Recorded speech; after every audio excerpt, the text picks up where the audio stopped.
ఏపీలో కలెక్టర్ల సదస్సు ముగిసింది. ప్రభుత్వ పథకాలను ప్రజలకు చేరువ చేయాలని అధికారులకు CM Chandrababu, deputy CM Pawan Kalyan దిశానిర్దేశం చేశారు. శాంతి భద్రతలు, ప్రభుత్వ పథకాలపై చర్చించారు. డ్రైన్లపై ఆక్రమణలు లేకుండా, కాలుష్యం లేకుండా కలెక్టర్లు జాగ్రత్తలు తీసుకోవాల్సిందిగా చంద్రబాబు, పవన్ కళ్యాణ్ అన్నారు.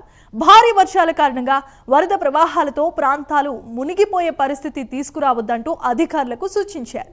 ఈస్ట్ కోస్ట్లో ఏపీని లాజిస్టిక్స్ హబ్గా తీర్చిదిద్దేలా చర్యలు చేపడతామని, హార్టికల్చర్ హబ్గా రాయలసీమ తయారవుతుందని, అంతర్జాతీయ మార్కెట్లకు కూడా ఉద్యాన ఉత్పత్తులు పంపించాలని సీఎం, డిప్యూటీ సీఎం అన్నారు.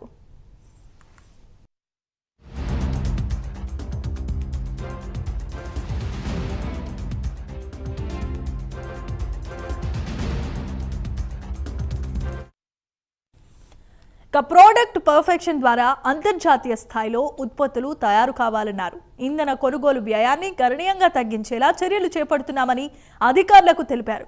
స్వచ్ఛాంధ్ర ద్వారా రాష్ట్ర వ్యాప్తంగా పరిశుభ్ర వాతావరణం రావాలని, ప్రతి ఊరిలోనూ నెట్ జీరో కాన్సెప్ట్ రావాలని అన్నారు. కేంద్రం ఇచ్చే అవార్డులన్నీ ఏపీకి వచ్చేలా కృషి చేయాలని CM Chandrababu, deputy CM Pawan Kalyan స్పష్టం చేశారు. ఈ నెల 28వ తేదీన అన్ని పాఠశాలల్లో ముస్తాబు కార్యక్రమాన్ని ప్రారంభించుకుందామన్నారు. స్పీడ్ ఆఫ్ డెలివరింగ్ కాన్ఫిడెన్స్ లో ర్యాంకింగ్ కూడా ఇస్తామన్నారు. స్కిల్ డెవలప్మెంట్, ఎంప్లాయ్మెంట్ అనేది ముఖ్యమైన అంశమని, కలెక్టర్లు ఈ విషయాన్ని గుర్తుంచుకోవాలని సూచించారు.